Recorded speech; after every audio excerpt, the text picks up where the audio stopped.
episode 1, our first ever episode. I'm Andrew Guns, your host, and my co-host is with me. It's Jordan Isergin. Hey, Jordy. How's it going? I'm great, mate. So, Jordy and I just met in person properly last week, and we got on really well. We pitted together at the Vic State Titles, and we thought it'd be great to do a podcast about Australian RC racing. What are your thoughts, Jordy? Excited about it? Yeah, I'm keen. It's a good way to share our sport to the rest of the world, get the word around. 100%. So Jordy's one of the best drivers in Australia in 1/10 off-road. I am not that. But together, hopefully, we'll provide a bit of fun, good coverage across because we live far away from each other. I live in near Sydney, Central Coast. I'm about 1,000 kilometres from where Jordy lives, which is near Melbourne. Down in Melbourne. Yeah. Yep. So we'll have coverage of the two big states in Australia, and we go to a lot of races. So we're planning to bring out news about Australian RC, our experiences, and this kind of thing, and whatever else. Should be fun. Yeah. No, it's good. All right, Jordy, introduce yourself. So if people who don't know you, tell us a bit about yourself, mate. Yeah. So my name's Jordan Isergin. I'm 17 years old, and I'm from Ballarat, which is about an hour drive west from Melbourne. My local club is KEORCA Electric Off-Road Car Association in Melbourne. We just had the recent 2022 Victorian state titles there. It's a great weekend. The new track layout was pretty technical but really good. And my rest of my family is all into it as well. I have two brothers that race. My dad's kind of my pit man, and my mum works in the canteen at the club. So it's all good. Awesome. And you're 17, I think. Did you say that? You're 17, right? Yeah, 17. Cool. Yep. My name's Andrew Guns. I am 50 years old. I've been doing 1/10 scale for about 2.5 years. And I did 1/8 scale off-road many years ago. So I actually love the sport. I do some videos and GRC. I just like trying to promote it. It's good fun. So, and like I said, I live Central Coast, about an hour north of Sydney on the east coast of Australia. So that's us. That's our background. We're going to do this every 2 weeks, hopefully. Hey, Jordy, like twice a month, maybe. Yeah, sounds good. We race every 2 weeks, don't we? So yeah, that's right. So after every race meeting, we'll come with a report and stuff like that. Should be fun. All right. So the first thing I'm going to do to kick off the show is talk about some news. Jordy just talked about it. So the Victorian state titles were last weekend. We're filming this on the Saturday after that. So state titles are pretty huge events here. This is the Victorian one, which is Jordy's home state. And the news is that Jordy took out first place in the mod 1/10 scale 2-wheel drive and 4-wheel drive, didn't you, Jordy? That's correct, yeah. Tell us a bit about it. Yeah, so we had Friday practice. Well, the whole weekend was super hot in the mid-30s, so it wasn't very pleasing. But, we got through. Friday practice, got the cars dialed in, the new 2022 models for the X-Rays. Saturday, two-wheel drive day. The new car's working great. Put it on pole after the 4 qualifiers. And then, going into the finals, I was pretty confident. Took out A1, then had a bit of a bobble and started A2, and Lockie Monday took the win on that one. So A3 came down to the title decider between Lockie and myself, and I was able to take that. And then 4-wheel drive day was another hot day. It was terrible weather, but put it on pole as well after the 4 qualifiers, and then just had a clean run in A1 and A2 to take the win. And I've just put up some shots. So on the 2-wheel drive, it was you, Lachlan Monday, and Jared Ment. So Jared Ment actually from Sydney. Big effort from him to come down on the Friday for a brand new track. Struggled a little bit in practice, but he pulled it together, him and his dad and the associated crew. Yeah. And you guys are all super young, right? You're 17. I think Lockie Monday's 16. Yeah, and Jared's 18. Yeah, wow. So it's great to see 3 big guns of Australian RC, also young. Bodes well for the future. Now, you're an X-ray driver, Jordy? Yeah, that's correct. Race for the X-Ray team. And Lockie and Jared are both team associated, aren't they, per B6.3D? You had the 22 edition of XB2? Yeah, so I only had them for about 2 weeks before the event. So, got them set up really well. And what motors do you run? The Hobby Wing nice. gear. Is it the GR3? Yeah, the G3. Sorry, yeah. Awesome. That's great. So that was the two-wheel drive. Now, I think Ray Monday come fourth in that, didn't he? I was going to look at the. Yeah, I believe so. Let's have a Yeah. look. Yeah, Ray. So it's good to see you got one in for the old guys. Big Ray, legend of Australian RC, multiple nationals, and he's won something like 20-something state titles or something. It's Something like insane. that. Yeah. So that was good. Cameron Zammit. He's won a couple. Sorry? He's won a couple of nationals as well. So that's pretty cool. Yeah, he's out there. Cameron Zammit was fifth. Do you know much about Cameron? Yeah, he used to race heaps about a couple of years ago, but he took a bit of a break. He did 1/8 as well. Oh. Was really good at that. And same as 1/10, he was really good. But yeah, he came back for this weekend at the Vic State titles and he picked it up really quick. Yeah. It was good. And there's a couple of other young guys in the mod A main, wasn't there? Yeah, we had Jaden Edmonds from South Australia. He's, I think, 16 or 17 as well. He's a TLR driver. And then we also had Caden Simpson's another AE driver. He's one of the locals at KEORCA as well. So I filmed those. I've actually put out the first final of the tour drive. I'm doing the second one tomorrow, hopefully on the Sunday. And I was up on the stand and I was amazed how many young dudes were there. And what's your little mate called? Yeah. What's his name? The little dude who keeps a mouth and eye. Oh, Adam. The mechanic. Yeah. He's a legend, hey. I love that dude. Good guy. He's in stock, wasn't he? He made the stock A main. So let's just go to that one. The winner was Andrew Salvaggi. He's the team associated team manager. Brendan Solar is a TLR driver. He's a really fast driver. Kept Andrew honest, but Andrew was a bit too quick. And then Justin O'Connell come third. Now, there are three different manufacturers. It's team associated TLR. And what's Justin race? Yokomo. Wow. Yeah. That's so cool.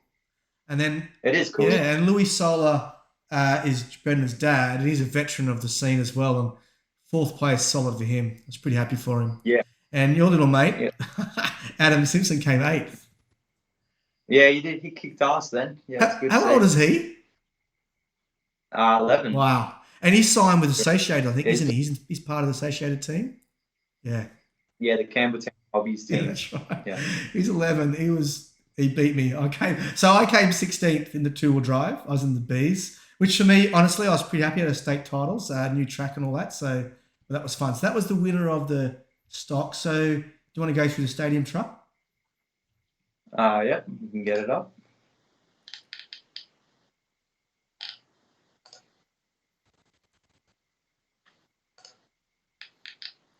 Do you want me to start? Yeah, I've got awesome. it. Okay, okay. Cool. Yeah, so Cameron Zammit put it on pole for the qualifiers.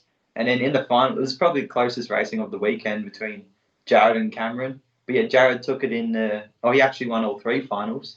And yeah, Cameron finished second as well. And then Simon Hilly third. So that was good to see as well. Yeah, and I saw some of those races were super cool.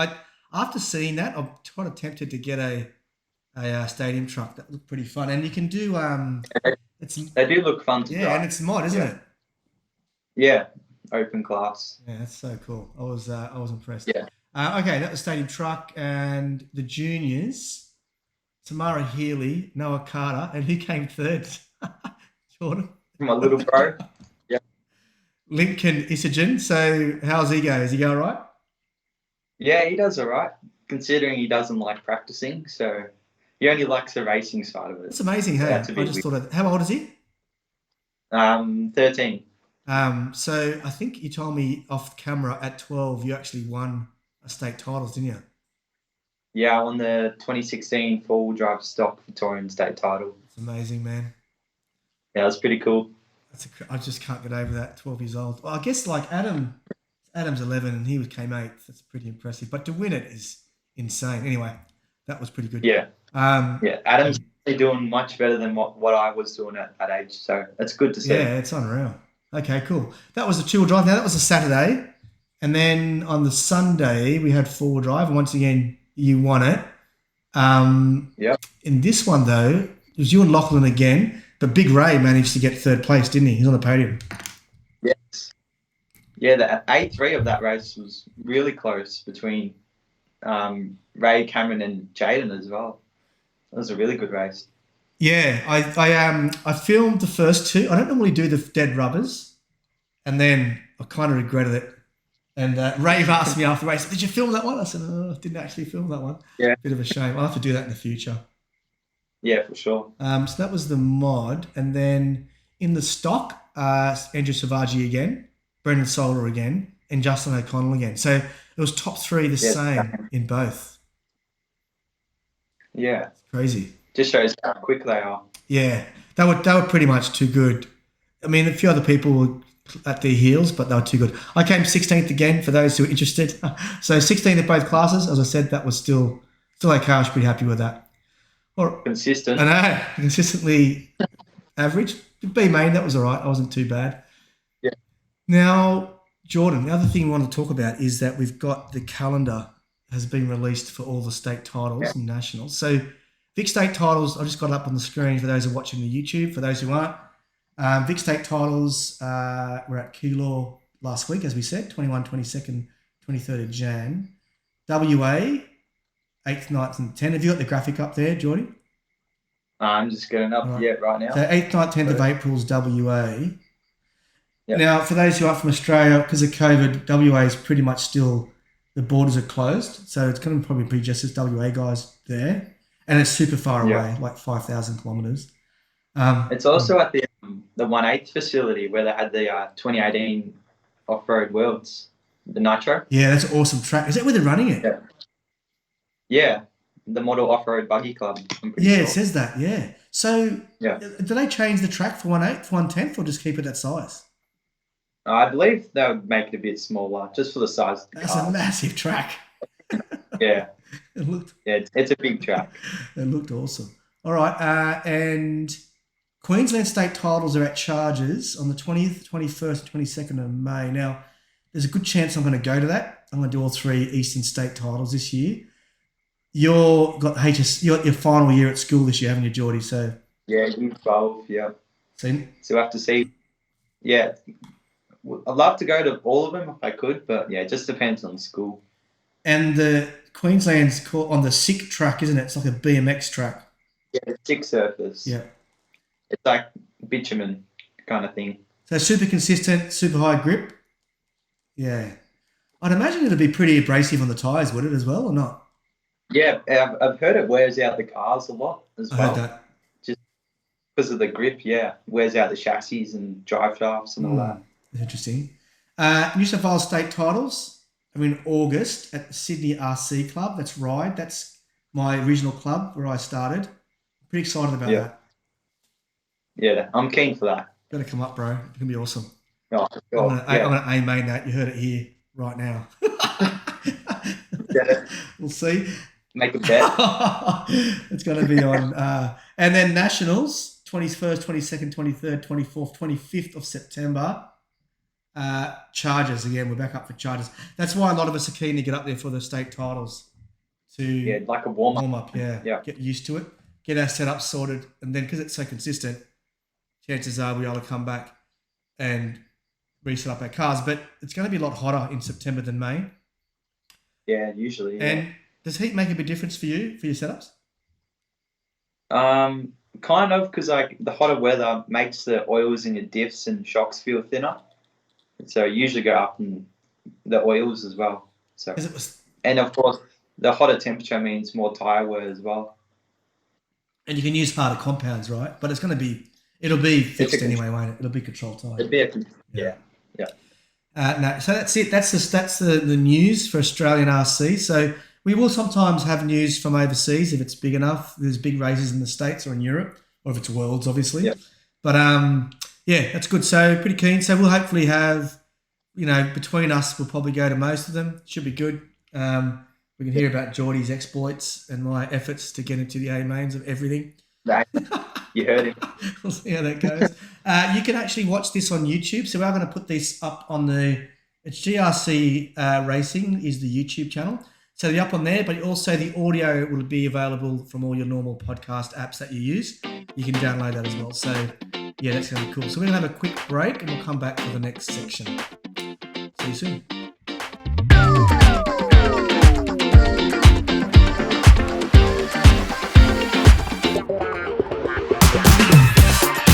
Okay, we're back in the Jordy and Guns podcast, episode 1, the inaugural episode with my co-host Jordy. Hey mate, welcome back. Yep, good to see you again. Awesome. We're going to now talk about the Vic State titles a bit more, just about the actual event. And then we're going to do a club spotlight. We'll do that every episode. Now, we're going to do this every 2 weeks. So we'll talk about a different club. We're going to start with the ones that we go to, but then we'll move around Australia and talk about different ones. Then we're doing a driver interviews that we normally have. So today we're going to interview Jordy because it's man of interest, which would be really good. But we're going to get different guests on each time, and both Jordy and I will be interviewing them. And then we're doing Wrenching Corner. We're going to talk about something specific about setup, and we'll hear mostly from Jordy in that section because he knows a lot more, but it'll be fun to go that as well. So first thing is Vic State titles, Jordy. So tell us a bit about it, your experience and what it was like. Yeah, so Simon from the committee and the rest of the crew put on a great event. It was a fresh track as well, new layout for everyone, so everyone kind of had the same amount of practice. So that was good, made it a bit more fair as well.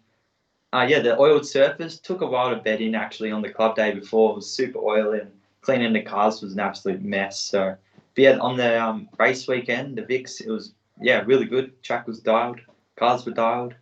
I think everyone had a great time as well. It was close, just under 180 entries for the whole event. So, long days. The weekend before, the oil was still a bit seepy, wasn't it? It was pretty slippery, wasn't it? Yes, when the sun was coming up, like the hotter it got, the more oil started rising. But I think from all the cars going around and around, it kind of cleaned up the track a bit. Right. And so it's my first time at the venue as well. I pitted with you and your family, your dad, your brothers, your mum in the canteen, and Spencer Clements. Shout out to him. Spencer was a legend. So he's a mate of yours, isn't he, from before? Yeah, teammate. Yeah. So I actually shared the tent with him, and we were next to you guys, which was quite cool. He was good. He was in the stock with me. But yeah, he had a bit of a rough trot here and there, but yeah, overall it was still pretty solid. But it was a really good experience, and yeah, it's good hanging out. Yeah, it was. Yeah, it was a fun weekend. I had those dudes behind us. Alandro and Tom. Tom and Alandro, and they're half Maltese. I'm Maltese background, so that was quite fun. They were a blast. They both made the A main. Alandro made the A main in both. I think it was 10th in both in stock. And then Tom came 9th, I think, in the four-wheel drive on the Sunday. So, yeah, that was really good. That was fun. Yeah. They also had the XB4s and the four-wheel drive day as well. So that was good to see. Yeah. Oh, right. Yeah, that's right. Yes, they did, yeah. What was I going to say? And we had people dropping in because so people don't know, Jordy's like one of the best drivers in the country. So he was doing so well. So a lot of people were dropping by and chatting to me about things, which was really cool. Your mate Adam Simpson was coming and putting crap on you. Little man. Yeah. So as you alluded to, it was 35 degrees Celsius each day, which is stinking hot, right? Yeah, there's not a cloud in the sky either. No breeze. Yeah. So, it was pretty tough. But it was really good. There's a permanent undercover area there as well, isn't there? Which was good. And it was good to walk around the pit area and it wasn't huge where everyone was spread out as well. Like you could walk around and see a lot of folk. It was pretty good. It's a good setup. For sure. So that was also your local club, right? You race here all the time? Yeah. So tell us a bit more about the club. Yeah, so KEORCA, it's about a 5-minute drive from the airport actually. So that's pretty close to the airport. Yeah, we've actually had the permanent pits for a while as well, about 3 or 4 years. So that's pretty helpful. And we've got the permanent roof over the driver stands. That helps with sun and the rain and all that. That's good to see. And like the new oiled surface, we've had it for about 2 years, I think. But yeah, it just helps with the maintenance and low tire wear, high grip most of the time. Yeah, and the surface, like, it doesn't rut out or get bumpy or anything. It's always smooth. So it makes racing a bit more equal and fair and, a lot more exciting. It held up really well, like, considering the thousands of laps on the Friday, plus all day Saturday. By Sunday, it was still pretty solid, right? There was a little bit of a dip on one of the end of the straight, I think, but it was pretty good. Yeah, it does hold up really well. And you're very open. So if you're in the Melbourne area, like I stayed at Mount Macedon, which is about 40 minutes away. You live at Ballarat, don't you? Is that right? Yes, it's an hour or 20 drive to the track, but we stayed just at a caravan park about 10 minutes away. That's right. So if you're in the Melbourne area, I think it's so. Is it West Melbourne? Am I right? Yeah, northwest. Northwest. Okay, yeah. So Right. yeah, right near the airport. So if you're near that area and you're interested, come on down and have a look. The club's super helpful for new people. Yeah, for sure. Yeah, it's a great facility. One of the best facilities in Australia. So yeah, it was cool. So KEORCA, and you can find them on Facebook, can't you, Jordy? Yeah, Keel Electric Off-Road Car Association on Facebook. Cool. Check it out. Join it. Have a look. It's really cool. And you'll yeah, I think it's like I said. How many people do you normally get for a club day? Around 90 to 100 entries. Yeah, it's awesome. For each club day. Yeah, that's similar to Sydney Hills. Yeah, you guys get a lot of stock races as well. Man, we get 50 stock people at Hills at a clubby sometimes. That's crazy. Yeah. And I still come about 15th or 16th, so I don't think it really matters. It's the pointy end that matters, not the guys behind me. But anyway, yeah. So, yeah. And Ride's going to try to do the picture behind us. Actually, if you're watching the video, that's the Ride track at night. We do a lot of night racing there, but they're trying to get permission to do the oil the track as well. It's got a good clay surface, but it just takes so much maintenance and days before to get the right moisture. And if you get it wrong, it breaks up. And the worst thing about that track at KEORCA, if you go there for a practice day, it's the same, right? Like it's the same as a race day. At both Hills is not so bad. It's still different, but Ride is completely different. You're basically wasting your time practicing. Yeah, because it's so different to the race day. But yeah. Yeah, that's what's good about the oiled surface. It's always the same. Yeah, I think it's the future because it's still outdoor, right? It's not carpet. It's not indoor. It's still dirt. It's still dirt. You still get some inconsistencies, but it's not crazy, right? Yeah. Awesome. Yeah. All right, cool. I'll really like it. It's good. Sorry? I really like it, the oiled surface. Yeah, I'm a fan. I wasn't sure when I came down because it's the first time I've done it, but it's just you can just focus on driving a little bit more. And like I said, there's still some variation in the track. It's not perfect, but it's pretty good. Yeah.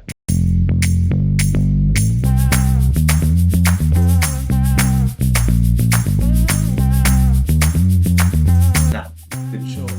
All right, now, so next section, Jordy, is an interview. As we said, we're going to interview different drivers each episode if we can organise it, which we should be able to do. Today I'm going to interview Jordy, which is awesome. I'm just trying to. So, all right, Jordy, you ready for the big interview, mate? Yes, sir. No pressure. All right. Okay, question number one. How old were you when you first got into RC racing? I got into it when I was 8 years old. It's about 8 or 9 years ago now. I started in the junior class and with my B4 ready to run car. So yeah, that was ages ago. Yeah, we didn't really know much because Dad didn't race beforehand and we knew no one when we started. Yeah, and so my older brother Mitchell and I shared that car for a bit, and then a couple of years later, I actually got my dad got me a SC10 short course. Yeah, and I raced out in the short course class for a bit.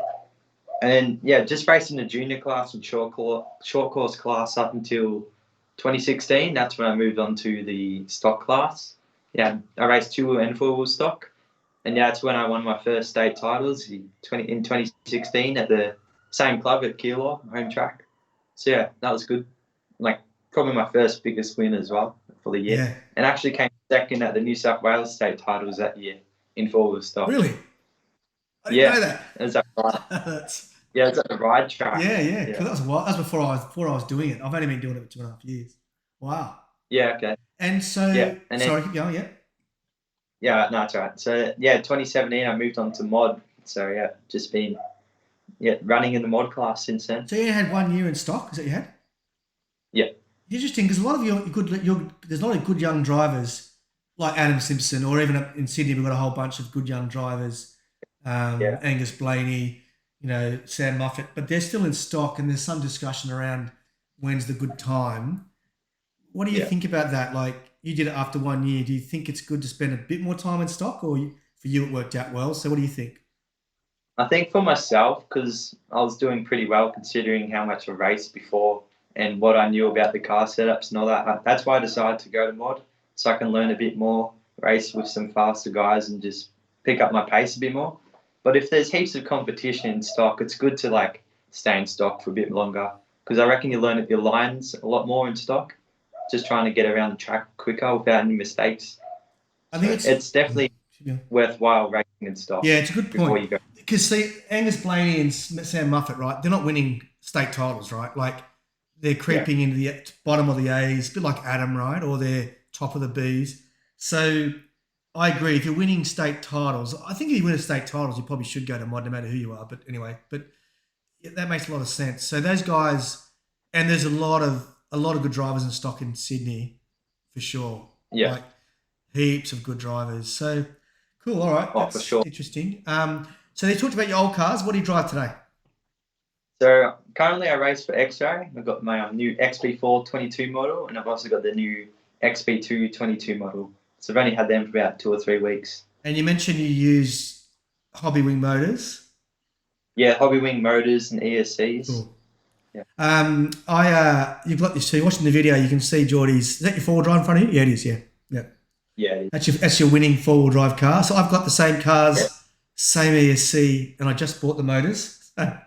My excuses are rapidly running out. So, Bit more sticky. But I'm really looking forward to this year. I'm pumped. Anyway, it's not about me. It's more about you. So let's get back to the interview. Right. What do you race anything else besides 1/10 off-road RC cars? No, I've only ever raced 1/10 off road. I'd love to give 1/8 nitro a go. One like coming up soon, maybe next year or two once I finish school. Yeah. So just a bit more track time. That's what I want. think Ray Monday and Lachlan Monday got getting to 1/8 a little bit. I saw them post about that. Yeah, Lockie's been doing 1/8 for a bit, and then I think Ray got a 1/8 electric car not long ago. Yeah. So I've got both electric 1/8 and nitro, but I haven't raced. I race a little bit, but there's a track at Maitland, but there's nowhere in Sydney to race that. But that's good. So you just done that, and you only do the two-wheel drive, four-wheel drive, no short course truck or stadium truck or anything. Yeah, I used to race short course and stadium, so the 4 classes ages ago. Okay. So yeah, I kept my dad a bit busy back then. So but yeah, just the 2 now. Focused a bit more on the more competitive side of racing. But you do your own wrenching, don't you, or most of it, or all of it? Yeah, I do everything I can. I do. Yeah. It's amazing because a lot of the young guys like Lachlan Donnelly, Jared Ment, they don't wrench their cars. I mean, look, their dads do it, so it's a good father-son thing. I'm not criticising it, but I was interested to watch you where you actually do most of all of your own wrenching. Your dad just gives you advice on racing lines and stuff like that, does he? Or yeah, on stuff to do, like he helps with setups, like tell me what to change, and I change it and it's good and all that. But yeah, he's really helpful like racing lines as well. Like because he watches my races, he can see where it's bumpy or where it's smoother, or the jumps as well. One side of the jump lifts higher than the other. So yeah, just track advice is really helpful with that. So I came away from the fixed state titles definitely a faster driver, 100%. I haven't raced since, but I'm sure when I do, it's going to make a difference. And your dad was unreal, like for that. He picked a couple of points where I was not doing well, and so did you. But it was so good to have someone do that. You must gain so much from having him do that. Yeah, for sure. Yeah, that's. If you're a new driver, it might be worthwhile if you can befriend a good person at the track. And I've asked a couple of the guys at Hills, and they've watched my races and given me advice in the past. But it's so valuable to do that. Yeah. One of the reasons why I started filming my races was for that reason, so I could have a look at it. The problem is I can't critique it good enough, so like you or your dad could. But yeah. Yeah. Yeah, it's good to see, like, especially when you video a race, like, see what lines to take and where you could have gone quicker. Like the videos you filmed at XRS, kind of see where the racing line is and where you could have gone for the move or whatever on the next car. Yeah, I had Ari write to me after one of those ones, and he thanked me and said, I think I've just cut a few tenths off watching, because I think it was the one where you and him it was unbelievable race. It's like, it's on my YouTube channel, but yeah. Go check that out, definitely. So it's funny, when you came up for that, I heard, because you were on the Friday, I went to the Friday as well and I got washed out. Remember, we didn't practice, not a single lap. And then one's going, Jordan Isergin's come. And I didn't meet you. I didn't know And No. then I watched those races and still didn't know who you were until I came down to the Vic State titles. But anyway, now we've got a podcast. That's cool. Um, Yeah, that's what do you like most about RC racing? more so the social part, like just the atmosphere in the pits, getting along with everyone, just making new. Like I reckon every big event I go to, I make a new friend or mate on the track and off the track as well. So I also really love the competitive side of it, just the close racing and like working on your cars as well. Gives you something to do in the meantime. Just the social part, made heaps of friends out of it, which I Yeah, I like. agree. I don't know. Like I said, I've been in the scene for 2.5 years, but it's super cool. I've made some really good friends going Yeah, away, with a couple of guys, and it's fun. And I love working on the cars. I don't know. I'm in my shed all the time. I just yeah, love it. Like put a movie on or something and yeah, just work away. So that's good. yeah. So It's on. yeah, Get some. yeah. What's your best piece of advice for someone starting out? Starting out, I'd say just try and get used to your racecraft. Don't just try and go out and win straight away. Just focus on your setup, focus on your consistency on the track. Just try not to crash as much as you can. Just try and keep it clean. Yeah, just learn how your car works. And once you've done that and you're at my kind of level, what advice would you give to someone like that trying to crack A mains when they're not, in the B's or the C's? I think being prepared and having a maintenance on the best level you can, just making sure your car's top notch every time you go out on track. Have it clean as best you can, and like even for a race, just go through the screws, check they're all tight, check the drive shafts, anything loose, tighten it up, kind of thing. And like before every big event, it's good to like re-grease your drive shafts and all that, fresh oils in the shocks. Just trying to make sure your car is the best you can, so you know it's not going to let you down. Awesome advice. It's one area I've really improved. So what I do, when you see in factories they have it's been X days since an accident or something like that. Uh, I do that X days since how many race meetings or races have I had since a DNF, what mechanical, yeah, and I'm on a big uh, roll. Like I haven't, like that XB4 was I just built it 2 days before we came down. Sorry, I yeah, raced. I did one race meeting with it. That's right at Hills, and then that I've had no DNFs with a brand new car because I was just super going over all the screws. I think that's really good yeah. advice. Yeah, especially when it's a fresh car out of the Mm, box. Like sometimes stuff loosens off after the first run yeah, as well. Just got to keep on top of it. cool. So, Jordy, do you get nervous before your big races? I've watched you on the weekend, and it was hard to see any clear signs you were nervous. What do you Yeah. think? I think inside I get a little bit nervous, but I don't think it affects my driving at all. Like I just try and stay calm, have a deep breath before the buzzer goes, and yeah, just get the racing going. I find once I get into the zone during a race, that's when I drive the best. Just try and focus on just the race and nothing else. Yeah, it's funny because the older guys like me, we always look at the younger guys and think, oh, they're too young to get nervous or they don't know. But it's No, interesting to see. we Yeah, yeah, I've definitely gotten better over the last year or two. I'm keeping my nerves in. yeah, yeah. That's cool. I mean, you're a bit of an ice man. I think the only thing, the second two-wheel drive final where you made a couple of mistakes, but then you stormed home from last to second. After that, it was Yeah, an amazing drive. yeah. That, You just got to put your head down yeah, and just get back in the zone. and that's a really good thing because a lot of drivers, when they make a mistake, they'll make two or three and they'll wreck the race. But Yeah, and I'm going to put that video out next because you just carved up the field, a fast field to end up second was amazing. Mm, yeah. That was a good comeback. awesome. But yeah, Um, what's your greatest victory so far in your career? I've definitely had some really cool wins, but I think last weekend was probably my greatest. Taking out the double at a big event. Yeah, that was pretty special. Yeah, the way you did it too was, yeah, like you said, you won every. I think I said there was 8 qualifiers and you did 5 finals because you missed the last final because you had already won it.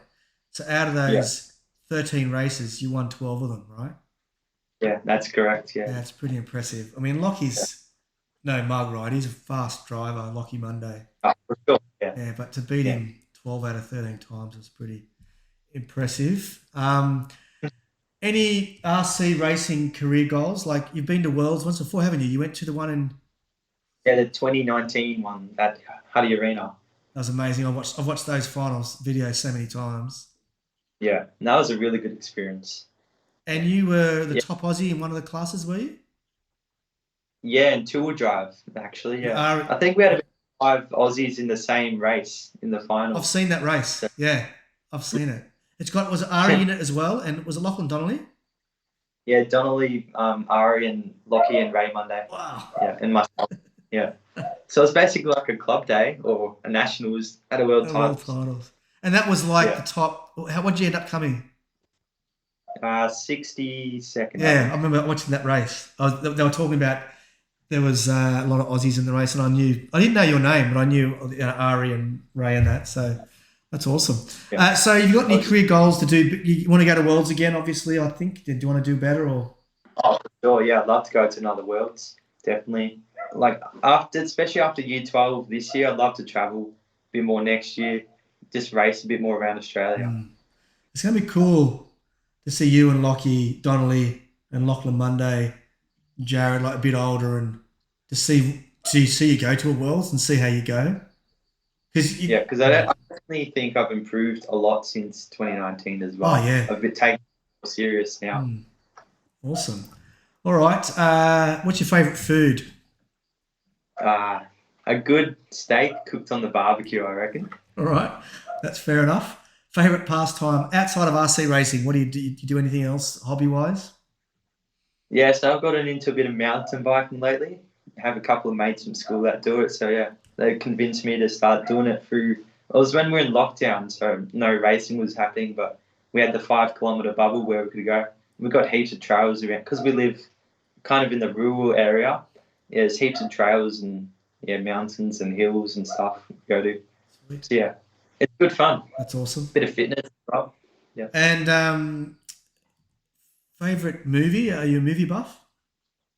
I'm not really a movie guy, but if I had to have a favourite kind of show or series, it'd be the Drive to Survive on Oh Netflix, yeah, cool. the Formula One. Yeah. Yeah, I was going to ask. So you have a favourite sports person? Do you like F1? yeah, right into the F1 and also the supercars as well. So yeah, And your favourite sports person? Do you have one? well, there's definitely heaps I enjoy watching, but probably Max Verstappen. Just like his aggression kind of towards it, just always 100% Yeah. in the race. Yeah, I love F1. That's awesome. All right. Yeah. Well, thank you, Jordan Isergin, for the interview. Any last words or anything you want to say? Nah, not really. Awesome. Okay. We're going to have a quick break and we'll be back for the wrenching corner and then we'll wrap up the show.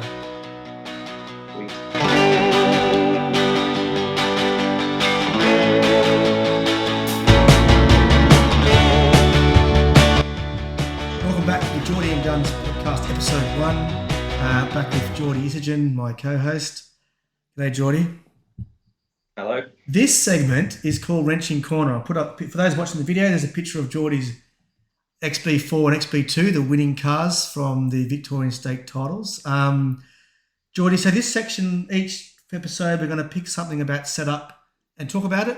We're going to start with some basic stuff. A lot of this stuff is going to be for beginner or intermediate drivers. And maybe if you are a pro, you might pick up something, but we're going to talk about different things. Today, we're going to start with some basic stuff, Jordy. So what are we going to talk about today? Yeah, so it goes through ride height, camber, and toe. So they're probably the 3 most basic things you should know in setting up your car. So yeah, with ride height, it's a ride height from the chassis to the surface of the ground, how the measurement between the chassis and the ground. So it's roughly about 20 to 22 mil for a 1/10 off-road buggy. So usually if it's a high bite or smooth track, you drop your ride height down a couple mil, makes the car a bit more stable, a bit more responsive, but yeah, a bit easier to drive as well. And if it's a loose track or bumpy track, usually raise your ride height up a bit, and that just makes it jumps better, rides bumps better, and usually transfers a bit more weight to the rear end when under acceleration. Now, Jordy, Then, just for that, yeah, so just for people who don't know, when at ride height, it's in 2 places, right? It's the front of the vehicle and the back of the vehicle. Is that correct? yeah. So if you're looking at a car, it's usually under your back axle and then under your front axle. Cool. Yeah. Perfect. And are they always the same, or you might have them different sometimes? Depending on how you want the car to feel and also the track, you can usually drop it down at the front 1 or 2 mil, and that'll give you a bit more initial steering and just make it a bit more responsive and a bit more steering as well. Just kind of smooths it out from corner to corner. And then if you go the other way, it kind of transfers weight a bit more aggressive, having it a bit higher at the front.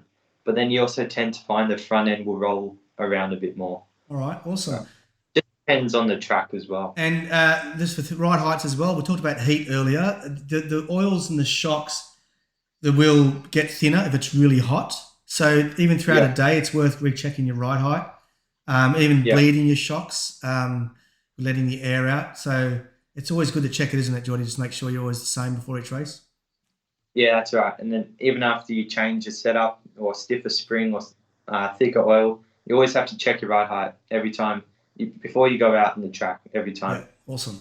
All right, what's else? What's the next thing we've got on the agenda? We've got camber. So camber is the angle of your wheels. Either it's always it always should be negative camber, never positive. So yeah, So usually have around -1, -1.5 degree camber either on the front and rear. Just depends on how the track is. Again, if it's smooth or high bite, usually have a bit more front camber. So when the car's rolling, it's not going to traction roll. And then usually a bit less camber gives you a bit more kind of steering in the tighter corners. And then on the rear, if you have it a bit more straight up, so around ½ degree negative camber or 1 degree negative camber, it usually helps square up the car a bit more, get on the power a bit easier. But then, if it's smooth or high bite, usually lay them in a bit, just stops it from traction rolling. And there's just tightening, there's camber links. So look at your car manual, there'll be camber links. You just actually tighten or loosen those to put the wheels in and out. And it requires like a small, simple tool as well, just to angle the turnbuckles. And so you talked about ride height and camber. You can do this with measuring rulers and stuff, but there's special tools for these. They're pretty easy to get. They're not that expensive. It's definitely worth in your kit box having a camber gauge and a ride height gauge. And for 1/10 scale, as Jordy said, 20 millimeters or 22. So that's kind of the size you kind of need, isn't it? Yeah, that's right. Yeah. Awesome. So that's camber, and so you just if the track's loose, so you want more camber on high bite tracks, don't you? If the track's loose, you're just going to go closer to 1 degree or ½ degree. Is that right? Yeah, that's right. Because the more straight it is, the more tire you're going to have on the ground as well. Yeah, perfect. And what's the last thing? Toe, isn't it? We're going to talk about. Yeah, toe. So with the front toe, it's usually the angle of the front wheels. Well, it's never in, so it's negative. It's always toe out. So even on both 2 and 4 wheel, so you usually have about 1 degree toe out. That just helps the car kind of accelerate a bit better coming out of corners. Just keeps it a bit more stable as well, and it also helps with going through a corner. Just helps with steering a bit more smoother.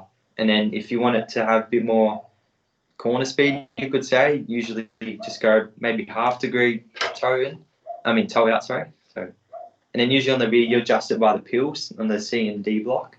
So you usually have around 2 to 3 degree toe in on the rear. So front toe out, rear is toe in. So that's always been like that. Yeah. And usually more toe helps the car square up better and under acceleration. And then less rear toe is better for corner speed. That's right. And high bite. That's right. And so just for people, it took me a while to know this. Talk about the C and D block. There's 4 blocks from the front of the car. There's the A and B, which is the front 2 blocks, and then you've got on a C. Drive. Sorry, on the 4-wheel drive, right? Yeah.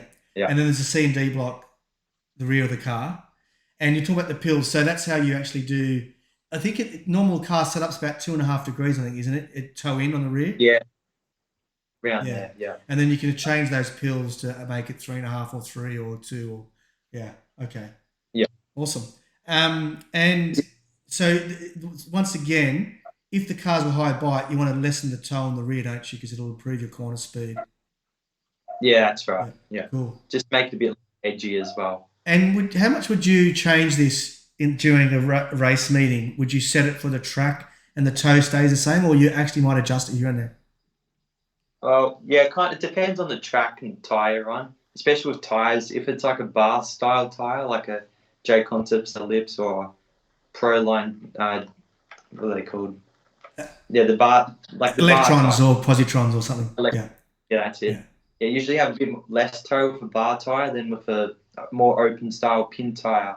You run a bit more rear toe. Right. Okay. Cool. And then depending on the track, if it's high bite, a bit less. If it's loose, a bit more. Awesome. All right. And how do you do your toe on the tool drive, the front? Do you use any special tool for that, or? I use a 720 spin setup gauges, or there's heaps of other options available as well. Yeah. But that just helps set up the toe out on both cars, even on trucks. You can do it, like the stadium trucks, short course trucks as well. Yes, usually have 1 degree toe out on both cars. Yeah, those who don't know, so there's the 720 spin or those things. Actually, you take the wheels off and you put these plastic wheel like on the wheel hubs, and lets you get a very accurate measurement of whether that's one out or not. All right, cool. Awesome. Okay, so that's our wrenching corner. We're going to do that every episode. We'll go over different parts and we'll get more technical and in depth as we go. We've started with the 3 things Jordan thinks are the most important things to know when you're starting out. There's still things that I don't know. I mean, I know about, but I don't touch, like Ackerman, or there's still stuff I don't really look at, but even after a couple of years. But there's a lot more I do now than I used to, which is pretty cool. No, it's good. And cool. All right, that's good. So thanks, Jordy. That probably wraps up our first episode of Jordy and Guns. Did you have fun? No, that was. Yeah, it was good. That's really good. So we're going to do this every couple of weeks. We'll get better as we go. We're going to look for the last segment is meant to be answering viewer or listener questions. So please fire away questions. There'll be links to how to do that in the show notes on Audio Boom or on YouTube. So yeah, just let us know or do a YouTube comment. You got any questions, and every episode we'll get the best questions and answer them on the show. And no questions too dumb, right? Because who knows who's listening? That's right. Yeah. Someone else might have the same type of question. You never That's know. right. All right, cool. Jordy, thanks, mate. Legend. Much, Andrew. Have a good rest of your week. And I'll try to get this out in the next 24 hours, and then we'll chat through the week and weeks of another episode.